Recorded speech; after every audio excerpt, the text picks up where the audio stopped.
Hello besties, welcome back to my channel. So today we are going to be here with a reading vlog, and I got the idea to do a themed reading vlog because it's March.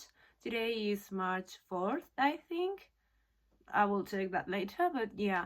And since March is International Women's Days month, so I decided to kind of base my reading vlog on that, and I wanted to read books centered on women and their struggles and their life. Just yeah. So the first one that I have is this one, Kim Ji-young, born 1982, by Cho Nam-ju. It's by a Korean writer. Yeah, the book is about a woman who is experiencing some hardships in Korea, South Korea, and their lifestyle. Yeah, it's very interesting. I have read only 16 pages. I started this yesterday and I already got hungry. So yeah, it's gonna be a wild ride, I think. The premise in the back is very, very interesting. I can read it for you so you can maybe see if it sounds interesting for you. So yeah, by the way, sorry in advance for my pronunciation, because I'm about to butcher this poor girl's name a lot of times. So yeah, anyways, yeah, Kim Ji-young is a girl born to a mother whose in-laws wanted a boy. Kim Ji-young is a sister made to share a room while her brother gets one of his own. Kim Ji-young is a daughter whose father blames her when she is harassed late at night. Kim Ji-young is a model employee who gets overlooked for promotion. Kim Ji-young is a wife who gives up her career and independence for a life of domesticity. Kim Ji-young has started acting strangely. Kim Ji-young is depressed. Kim Ji-young is mad. Kim Ji-young is her own woman. Kim Ji-young is every woman. I have a lot of things to say about this, so I cannot imagine. I think this book is gonna have me yapping constantly, but yeah, I will just now continue reading it and I'll see you when I have more opinions on it.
Just wanted to give a bit of an update. I'm in page 48 and oh my god, this is absolutely insane. I cried already. I got so angry I wanted to chuck my book like that.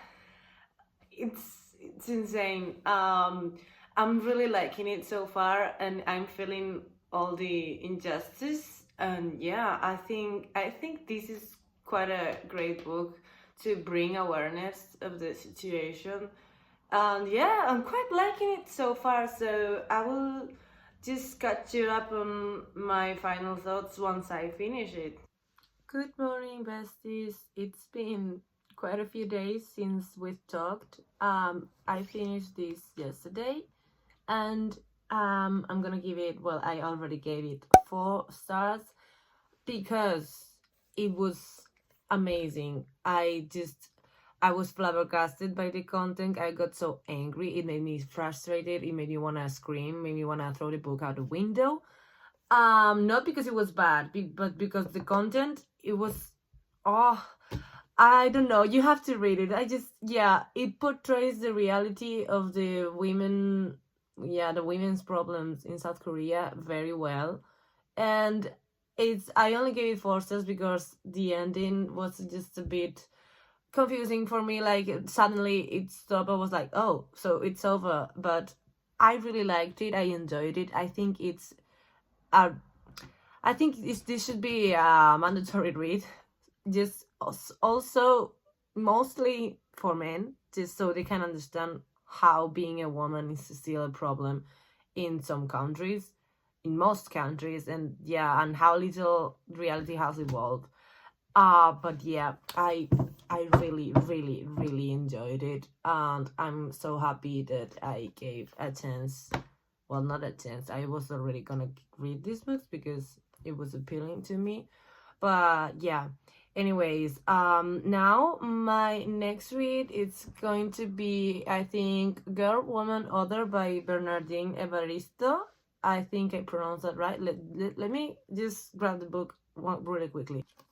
Got it. So yeah, it's this one, Bernardine Evaristo, Girl, Woman, Other. Okay, can you please focus?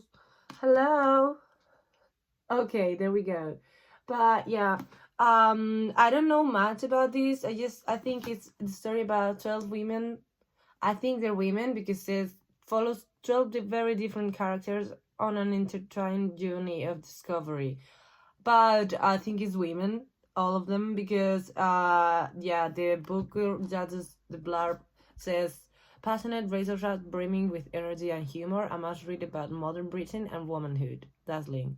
So yeah, I'm excited to learn more about womanhood, and yeah, so this time it would be placed in Britain, not South Korea, but yeah, I'm excited to learn more about it. So I will just start reading, and I will let you know my thoughts as I go.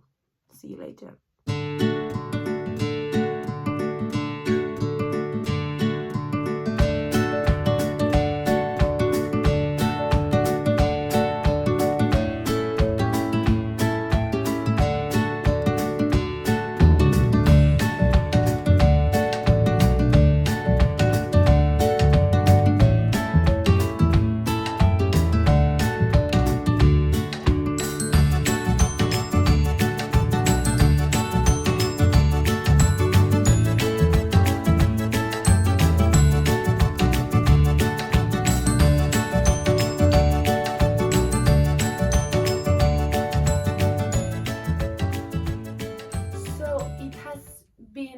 Of days, and I've been reading Bernardine Evaristo, Girl, Woman, Other. I'm on page, let me check, 114 now. I'm really enjoying this book. For now, I've read the stories of Anna, Jazz, and Dominique. They're all like interconnected between each other, and I really, really, really enjoyed it. Dominique's story was heartbreaking, but I'm not gonna say anything because I don't want to spoil anything, but every little story is so good. So it has so many depths, so many, I don't know how to explain this, like the themes of the chapters are very mature, very modern society problems, and I think it's very how to say this in English, I think it represents well a lot of struggles and things that women of color have been suffering through the years and decades, and yeah, in their lives. But yeah, this is very, very interesting, and I'm really enjoying it. I can't wait to discover more characters and their stories, but so far so good.